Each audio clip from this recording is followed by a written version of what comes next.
Every move that you make is recorded in the air. How about new?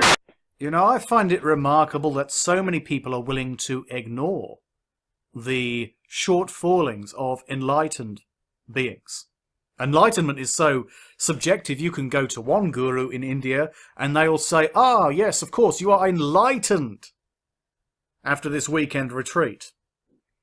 Another one will say, "You're unenlightened even if you stay there for a year."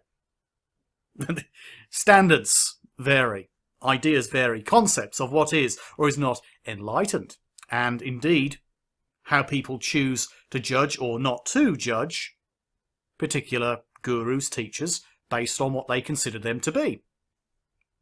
Using an example here of Osho, but even so, I could list any number of different people.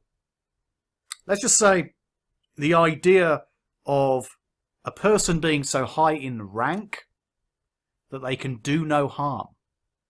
A dangerous idea. A dangerous concept, because once you go down that path, once you go down in that direction of even suggesting that they can do no harm, you open yourself up for, well, abuse, in effect.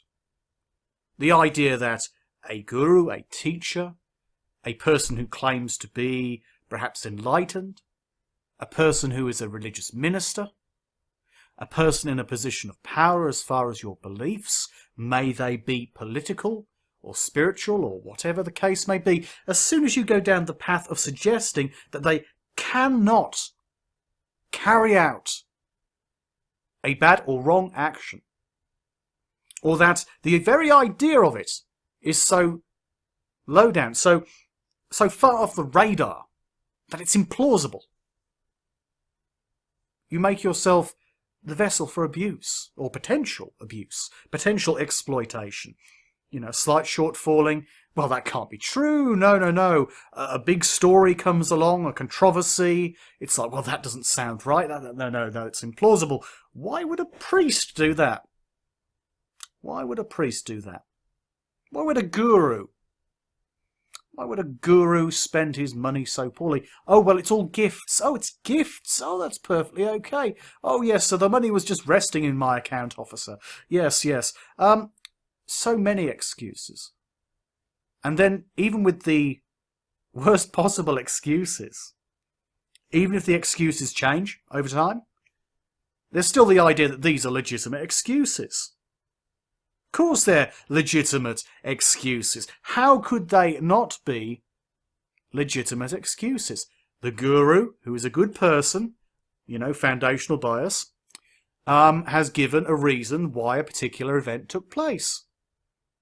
It must be valid because they're a good person. It must be correct because, well, they're enlightened. You know, they're this person who is on a higher threshold, a higher level than the average Joe. And therefore, it must be correct. Oh, well, yes, I didn't think it was real when they said there was a suggestion of some kind of problem. But as it turns out, it's all explained away. It's all explained away. We've got a suitable reason.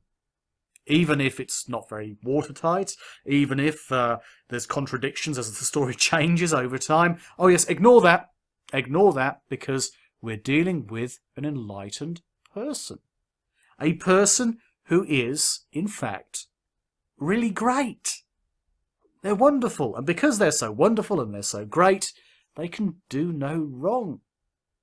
And inevitably, when you stumble across people who are claiming to be so great and people believe they're so great, there will be a fair number of them who end up being, well, not so good. They may not use the word enlightenment, they may simply be working for God, but in any case, people are naturally corrupt. People are naturally drawn to corruption. And to put people on a pedestal, to put them on a higher level than everyone else, or at least a great many people, to put them higher, perhaps as a group of people, as with the priesthood, it creates the potential for danger.